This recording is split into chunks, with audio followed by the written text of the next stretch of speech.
Hey everybody, it is November 25th and it is brilliantly sunny out.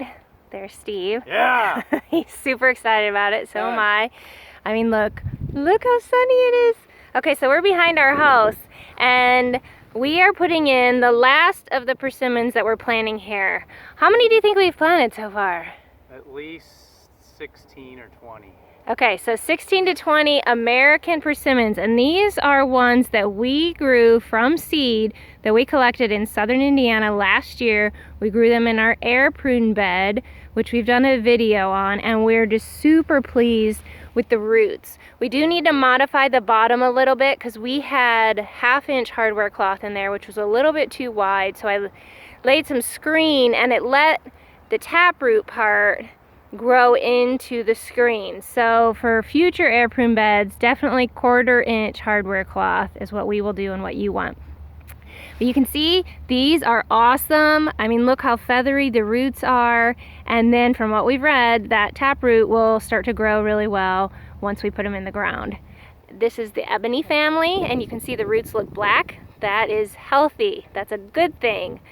So we're going to talk to Steve here for a moment just about how we're doing the holes, because we've seen a lot of misplanting of bare roots and have done a lot of that ourselves, which of course then results in mortality, and that is really depressing to spend time planting and then it doesn't work well. So Steve, your thoughts? So a lot of times when you get bare root trees from various places, they may or may not even have this great root mass, but in either case, people will tell you to use a planting bar or a dibble bar, and you push it into the soil and rock it back and forth to create this slot, and then you stick it in there and you heel it in. Well, then what happens is you end up with these roots like this, and then whether they actually grow back out horizontally, we question that, because we've had trees die and then you pull them out and the roots are basically the same mashed orientation from the planting hole.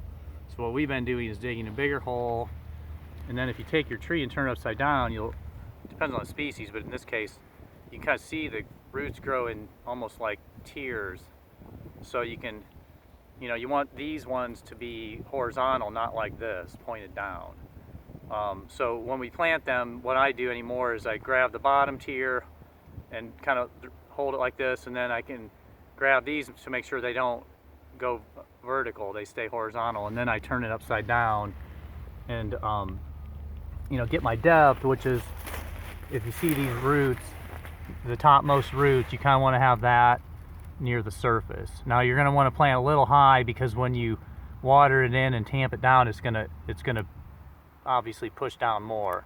And so what I'm going to do is just use my hand and go horizontal out to the hole, and then kind of line up with the topmost roots on the bare root stem, and then maybe go a smidgen higher to account for settling, and then move it to the middle of the hole and drop some soil into the bottom, being careful to notice how deep, that I don't get a J in my bottommost tier of roots. So you may not be able to see that perfectly, but I think you know what I'm saying.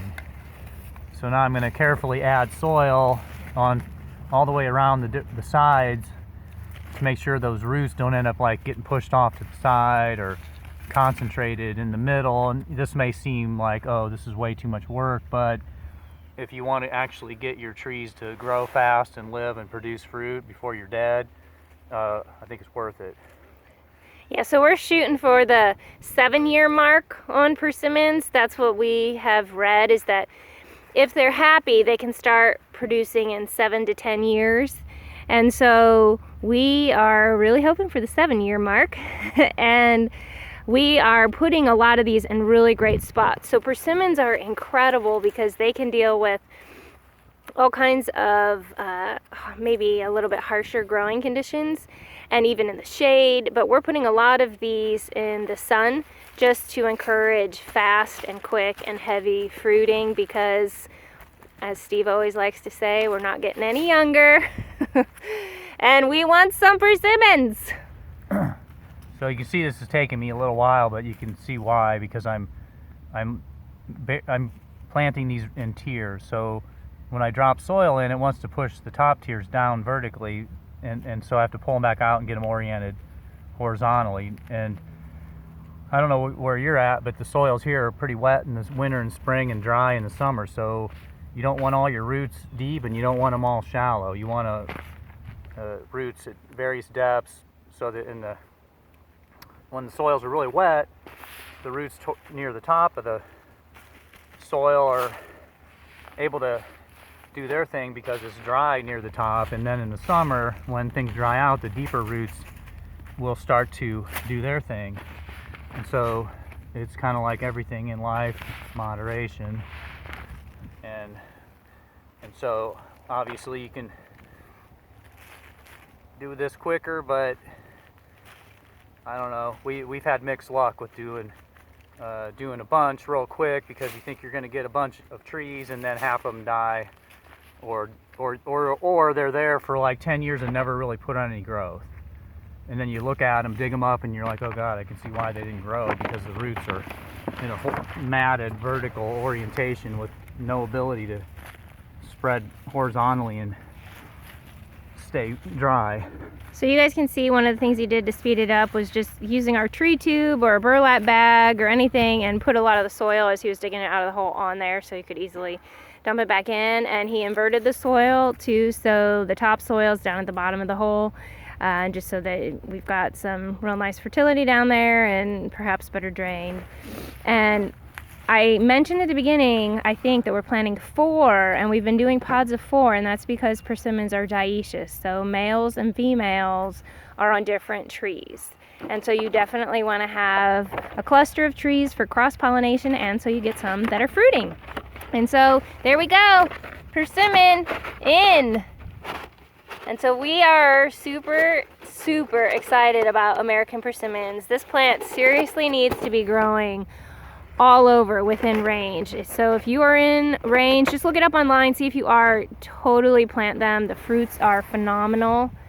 And do you have a closing word before I show them our little friend to the west? Plant trees. Okay, plant trees, everybody. And then our last little sighting for the day. I couldn't believe it. Look over here. Oh my gosh. Okay, can I get on the right side of you? Sorry to block.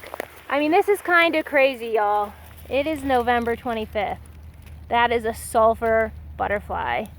Oh my gosh. So we're gonna hit almost 60 tomorrow. So maybe we'll be able to fly around. We will see. I don't know. But this is kind of wild. Okay, we hope you have a very happy Thanksgiving and that you get outdoors lots.